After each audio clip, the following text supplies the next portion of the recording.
The top stories at this hour as residents of Lagos State try to pick back their lives and get back to business. So the Lagos State government is calling for calm over the flooding experience throughout the state and even in neighboring state, Ogun State, yesterday. Business and commercial activities were grounded following the 9-hour downpour in many parts of Lagos. The resulting flood grounded vehicular movement on the roads and overwhelmed thousands of residents, while students could not attend schools in parts of the state. And reports say a child is feared dead after a building collapsed at 10 Cameron Street in Mushin, Lagos. But in a statement signed by the State Commissioner for Environment and Water Resources, Mr. Tokunbo Wahab, he attributed the flood to the rise in level of the lagoon following the rainfall, coupled with heavy rainfall from previous days and weeks. It therefore calls for calm and responsiveness from the people. And as we keep our sight on the flooded situation in Lagos, particularly the solution for the flooding that will definitely come in the coming days, we turn our attention now to security, as the Nigerian Customs Service appears to be on a streak, as it has again seized assorted arms, drones, and military accoutrement worth 1.5 billion naira exported from Turkey again, but this time in Lagos State. Comptroller General of Customs, Adewale Adeniyi, disclosed this at the Murtala Muhammad Area Command Office of the service. Given more details, he said the command, acting on intelligence from local and international collaborators on June the 19th, deployed its personnel to man all the exit points around the airport. He said analysis of recent seizures showed that some unscrupulous Nigerians based in Turkey are purchasing, packaging, and exporting these illicit arms to Nigeria.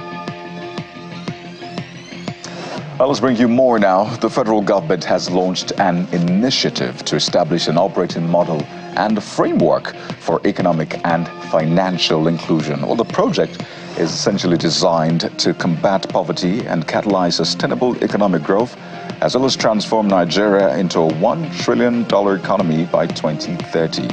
At a meeting to kick off the initiative held at the State House, Abuja, the Vice President Kashim Shettima said it symbolizes the commitment of President Bola Tinubu's administration to enhancing financial and economic inclusion across Africa.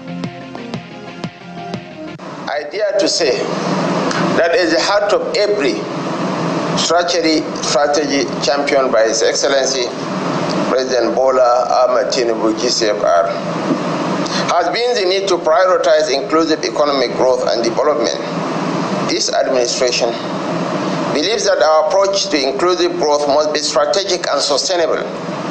For the first time in Nigeria's history, economic and financial inclusion has been elevated to the agenda of the National Economic Council, while all our 36 state governors and the FCT minister participate in crucial policy deliberations alongside other stakeholders. And now to the National Assembly, where the Senate has rejected a resolution seeking oversight monies appropriated to previous chiefs for the procurement of arms and ammunition that will be service chiefs. But the rejection comes against the backdrop of a motion raised by Senator Ali Ndume on the suicide attacks in Koza, Borno State, and the urgent need to stem the tide of the menace. Now, during the debate, Senator Adams Oshiomhole proposed an additional prayer, asking that the Senate should not only seek to provide more funds for the army, but guard it jealously by monitoring the procurements. Under the supervision and oversight of this National Assembly, previous service chiefs diverted money to build universities in their various communities. Those are the kind of resources that should have been used to procure modern technology. We saw that the Navy even appropriate money to buy a yacht. That is why the oversight responsibility of this Senate is extremely important, to prevent the armed forces to prioritize in a manner that coincides with what we think the Nigerian Army should be doing. Those in support of this additional prayer say aye. And those against say nay. Okay. The nays have it. For more activities for senators, but this time outside of the chambers. As senators from the southeast of Nigeria have pleaded with President Tinubu for the release of the detained leader of the indigenous people of Biafra, Nnamdi Kanu. The senators, led by Senator Inaya Baribe, say they believe the release of Kanu will be a plus towards the restoration of the social and economic activities in the southeast region.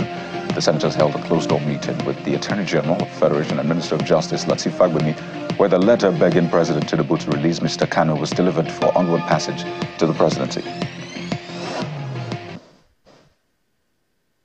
This matter cannot be resolved legally, and if we continue with the legal wrangling, that it will continue to cause the insecurities, because the legitimate demands has been hijacked by criminals, undesirables, and all manners of elements who have used it to perpetrate their own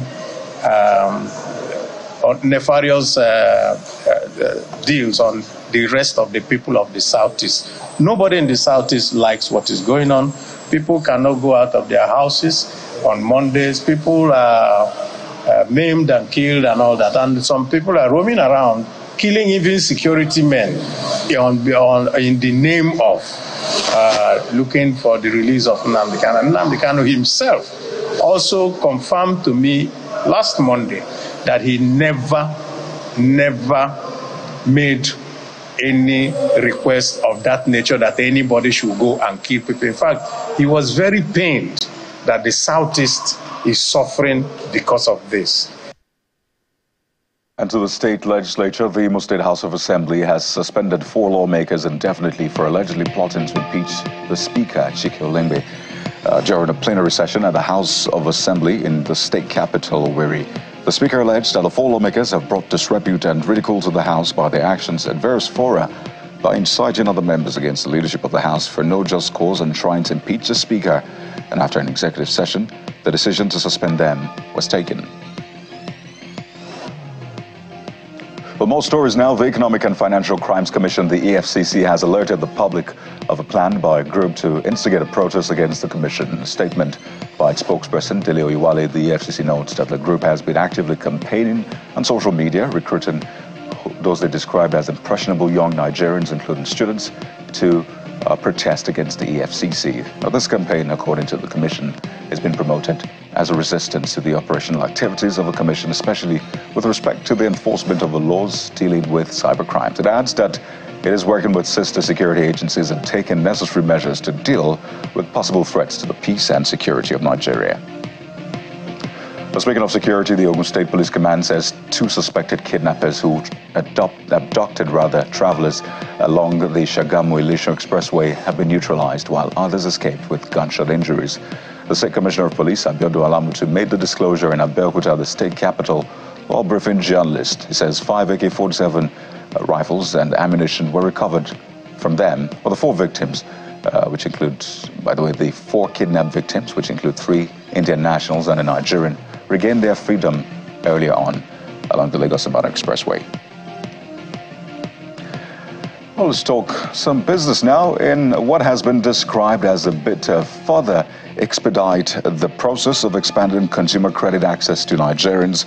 President Bola Tinubu has appointed a board for the Nigerian Consumer Credit Corporation, that's Credicorp. The new board has Otumba Aderemi Abdul as chairman, Engineer Uzoma Wagba as managing director and chief executive officer, Mrs. Aisha Abdullahi and Ms. Olanike Kolawole as executive directors, amongst others.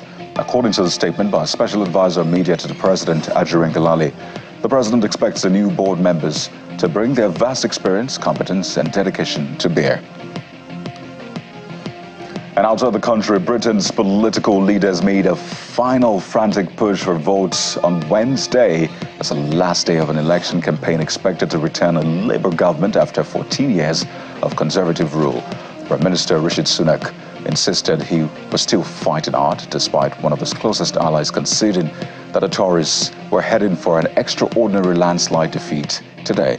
The Conservatives suffered a further blow at the 11th hour when the Sun tabloid, famous for backing election winners, endorsed Keir Starmer's Labour. The polls overwhelmingly predict that Labour will win its first general election since 2005. making Starmer the party's first prime minister since Gordon Brown left office in 2010. And the sports news now, barely a month after his resignation, less than a month I should say, after his resignation as coach of the Super Eagles, Finich George has taken up the role of technical manager for MPFL side Rivers United.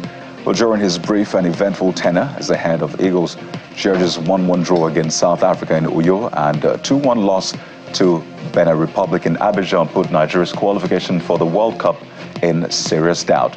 But this will lead to several calls from the fans for his sack, despite what seemed to be a bad outing for the 53-year-old. The 2021-2022 champions, in a statement on their X handle on Wednesday, expressed optimism at having the ex-Eagles international managing the side. Now, those are your top stories at this hour.